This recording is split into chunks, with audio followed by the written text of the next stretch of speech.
So now I actually do have a lot of questions for you today, or like specific questions, because, and one of them that I can talk about right now is what you just mentioned, that there's so many different ways to look at a gate.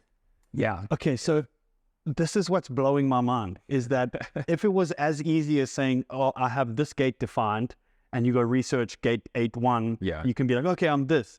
Yeah. What are all of the ingredients needed in order to really do a reading on a specific gate or a channel or an overall person? Like, how do they vary? Based on what? Doesn't matter. Okay. The thing about your definition, what's colored in your chart, is you don't have to do anything to get it, or to you don't have to even understand it for it to express itself. What you have to do is we look at the chart, we look at what you're not.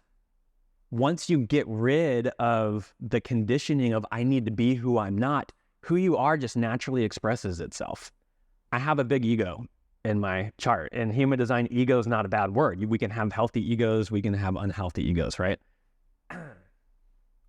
There's lots of self-worth that lives in the ego center. So when I first saw my design and I had an ego and they're like, oh, this is a consistent self-worth.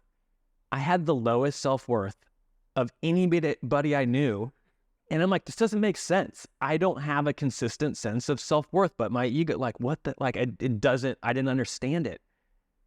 The more I started to let go of trying to be who I wasn't, my ego started to come alive.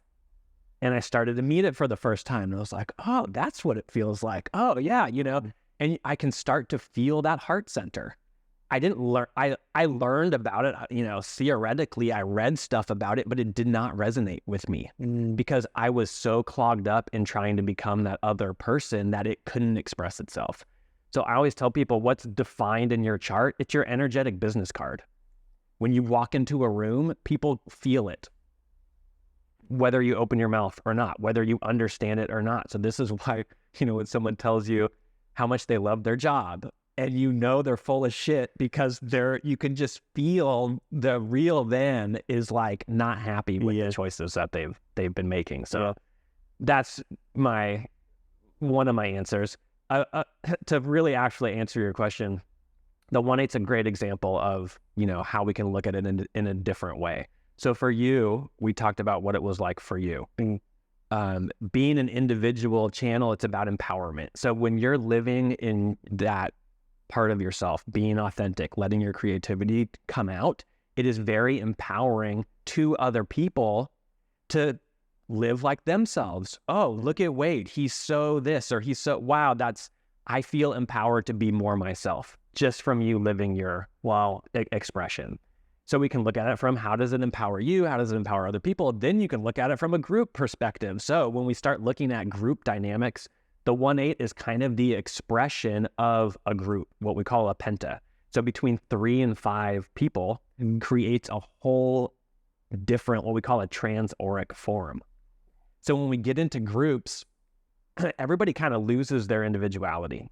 3 to 5 people, now the group is operating as its own entity. Okay.